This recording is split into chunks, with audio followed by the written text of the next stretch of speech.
नमस्कार दोस्तों, स्वागत है आपका। आज हम एक बहुत ही अच्छी कहानी सुनने जा रहे हैं जिसका नाम है सल्तनत और सियाह जादूगर। ये कहानी है एक खुशहाल सल्तनत गुलिस्तान की, जहां के सुल्तान अपनी रियाया से बेपनाह मोहब्बत करते थे। ये कहानी है उस सल्तनत पर मंडराते एक काले साये की, एक ऐसे सियाह जादूगर की जिसकी ताकत का कोई अंदाजा नहीं था। ये कहानी है उम्मीद और नाउम्मीदी के बीच की कश्मकश की, एक वजीर की वफादारी की और एक शहजादी की मिस्कान को वापस लाने के मुश्किल सफर की। जैसे जैसे आप कहानी में आगे बढ़ते जाएंगे, आपकी आंखें भारी होने लगेंगी और आपको एक गहरी नींद का एहसास होगा। पर कहानी सुनने से पहले आपको अपनी सांसों पर ध्यान देना है। याद रहे, सांस तेज ना हो, बस अपनी आती और जाती हुई सांस पर ध्यान देना है। एक गहरी सांस अंदर लीजिए और धीरे धीरे उसे बाहर छोड़ दीजिए। अगर आपको ऐसी ही नींद लाने वाली कहानियां सुकून देती हैं तो इस चैनल को जरूर सब्सक्राइब करिए। और हाँ, आप ये कहानी कौन से गांव या शहर से सुन रहे हैं, कमेंट करके जरूर बताओ। आपके हर एक कमेंट से यह एहसास होता है कि आप वही कहीं हैं, कहानी सुन रहे हैं और इस नींद भरी सफर में मेरे साथ चल रहे हैं। तो चलिए, फोन को साइड में रख दीजिए, आंखें बंद कीजिए और अपनी सांसों पर ध्यान दीजिए।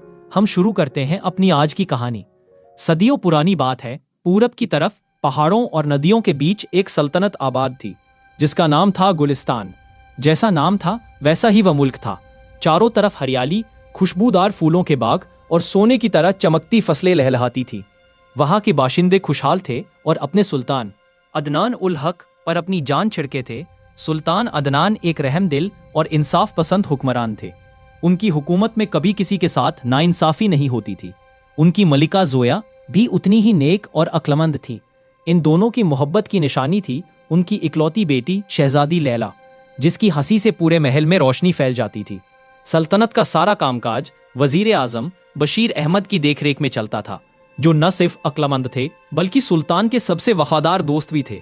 सैनिक अपने सुल्तान के एक इशारे पर मर मिटने को तैयार रहते और रियाया यानी प्रजा अमन और सुकून की जिंदगी बसर कर रही थी। हर सुबह उम्मीद की एक नई किरण लेकर आती और हर रात चांदनी में लिपटी हुई सुकून भरी नींद। लेकिन किस्मत को शायद ये सुकून मंजूर नहीं था। एक दिन सल्तनत पर एक अजीब सी उदासी छाने लगी।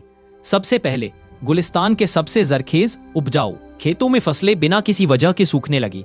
हरे भरे खेत रातों रात ऐसे हो गए जैसे किसी ने उनकी जान निकाल ली हो। किसान परेशान हो गए। उन्होंने सुल्तान से फरियाद की। सुल्तान ने हुक्म दिया कि शाही गोदामों से अनाज तकसीम किया जाए। लेकिन यह तो बस शुरुआत थी। कुछ ही हफ्तों में एक नई और अजीब आफत ने सर उठाया। लोग एक अनजानी बीमारी का शिकार होने लगे। यह कोई आम बीमारी नहीं थी। इसमें मरीज को ना बुखार आता, ना दर्द होता, बस उसकी आंखों से चमक चली जाती, चेहरे से मुस्कुराहट गायब हो जाती और वह हर वक्त एक गहरी उदासी में डूबा रहता। ऐसा लगता जैसे किसी ने उसके अंदर से जीने की ख्वाहिश ही छीन ली हो। सल्तनत के बड़े बड़े हकीम हैरान थे। उनकी कोई दवा, कोई जड़ी बूटी काम नहीं आ रही थी। गुलिस्तान, जो कभी अपनी खुशहाली के लिए जाना जाता था, अब वहां की गलियों में एक खामोश मातम पसरा रहता था। सुल्तान अदनान का दिल अपनी रियाया की यह हालत देखकर टूट गया। उन्होंने वजीर आजम बशीर को तलब किया। बशीर, सुल्तान ने गहरी फिक्र से कहा, यह क्या हो रहा है हमारे गुलिस्तान को? न हकीमों की दवा काम कर रही है, न हमारी कोई तदबीर। ऐसा लगता है जैसे कोई अनदेखी ताकत हमारी सल्तनत की रूह को निगल रही है। आलीजा, मुझे भी यह कोई कुदरती आफत नहीं लगती। मैंने उन जगहों का मुआयना किया है जहां फसलें सूखीं और जहां लोग बीमार पड़े। हर जगह मुझे एक ही चीज मिली है, एक अजीब सी काले रंग की रेत जो छूने में बर्फ की तरह ठंडी है, भले ही दोपहर की तपती धूप हो। यह सुनकर सुल्तान की पेशानी पर बल पड़ गए। उन्होंने हुक्म दिया कि उस रेत का नमूना लाया जाए। जब वह काली रेत सुल्तान के सामने पेश की गई तो उसे देखते ही कमरे में एक अजीब सी ठंडक और उदासी फैल गई। सुल्तान ने उसे छूने की कोशिश की, लेकिन वजीर ने रोक दिया। गुस्ताखी माफ हुजूर, इसे छूने वाला भी उसी गहरी उदासी में डूब जाता है। सुल्तान को एहसास हो गया कि मामला संगीन है।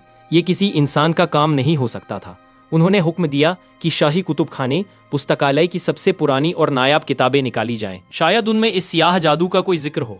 कई दिनों और रातों की तलाश के बाद वजीर बशीर को धूल में लिपटी एक पुरानी किताब मिली।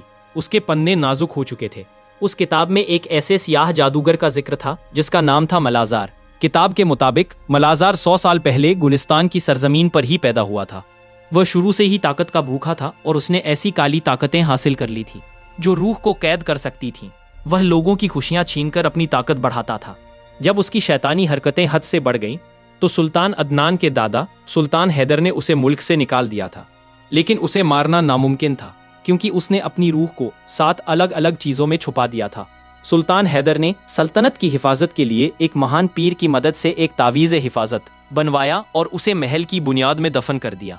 उस तावीज़ की ताकत से गुलिस्तान के चारों तरफ एक रूहानी दीवार खड़ी हो गई, जिसे मलाजार जैसा ताकतवर जादूगर भी पार नहीं कर सकता था।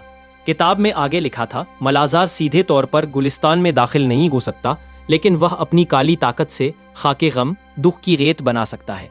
ये रेत हवा के साथ उड़कर सल्तनत में दाखिल हो सकती है और जहां भी ये गिरेगी वहां से जिंदगी और खुशी छीन लेगी। अगर सल्तनत के ज्यादातर लोग इस गम में डूब गए और उनकी उम्मीद मर गई, तो तावीज़ हिफाजत कमजोर पड़ जाएगा और तब मलाजार की वापसी का रास्ता खुल जाएगा। यह पढ़कर सुल्तान और वजीर के होश उड़ गए। उनका सबसे बड़ा डर हकीकत बन चुका था। मलाजार वापस आ गया था और वह बदला लेना चाहता था। वह गुलिस्तान को तबाह करने पर तुला था। सुल्तान अदनान ने फौरन अपने सिपाहियों को हुक्म दिया कि सल्तनत की सीमाओं पर पहरा और सख्त कर दिया जाए। लेकिन यह लड़ाई तलवारों की नहीं, बल्कि उम्मीद और रूह की थी। खाके गम हवा में थी, उसे कोई तलवार नहीं रोक सकती थी। दिन ब दिन हालात बदतर होते जा रहे थे। शहर का जो मुख्य कुआं था, एक सुबह लोगों ने देखा कि उसका पानी भी काला पड़ गया है। जो भी उस पानी को पीता वह फौरन बीमार पड़ जाता। अब तो महल के अंदर भी वह उदासी महसूस होने लगी थी। शहजादी लैला, जिसकी खिलखिलाहट कभी महल की दीवारों में गूंजती थी, अब वह भी खामोश रहने लगी थी। वह अक्सर बाग में जाकर बैठ जाती और उन सूखे हुए फूलों को देखती रहती, जिनकी पत्तियां काली पड़ चुकी थीं। एक शाम जब सूरज डूब रहा था और आसमान पर नारंगी रंग फैला था, शहजादी बाग में टहल रही थी।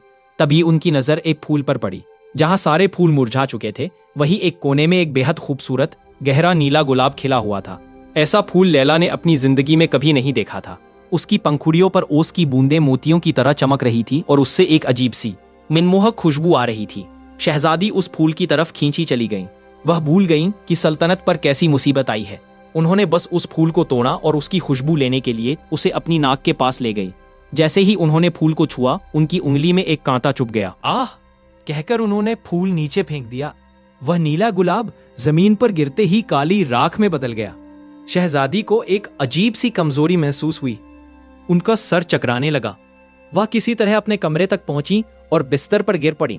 जब सुबह मलिका जोया उन्हें जगाने आई, तो उन्होंने देखा कि लैला की आंखें तो खुली है, लेकिन वह किसी को देख नहीं रही हैं। वह बस छत को घूरे जा रही थी और उनकी आंखों से चुपचाप आंसू बह रहे थे। उन्होंने अपनी बेटी को पुकारा, लैला मेरी बच्ची, क्या हुआ? लेकिन लैला ने कोई जवाब नहीं दिया। वह अपनी ही दुनिया में खो चुकी थी, एक ऐसी दुनिया जहां सिर्फ अंधेरा और गम था। सुल्तान और मलिका पर तो जैसे आसमान टूट पड़ा। सल्तनत के सबसे बड़े हकीम बुलाए गए।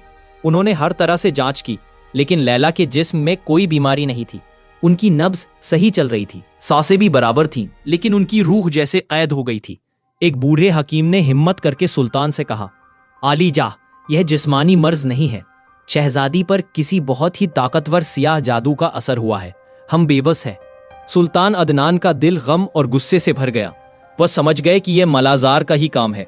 उसने सीधा उनकी सबसे कीमती चीज, उनकी बेटी पर वार किया था। सुल्तान ने गुस्से में अपनी तलवार निकाली और चीखे, मैं उस शैतान को जिंदा नहीं छोड़ूंगा। वजीर बशीर ने उन्हें संभाला। सब्र करें आली जा, गुस्से से हम ये जंग नहीं जीत सकते। हमें अक्ल से काम लेना होगा।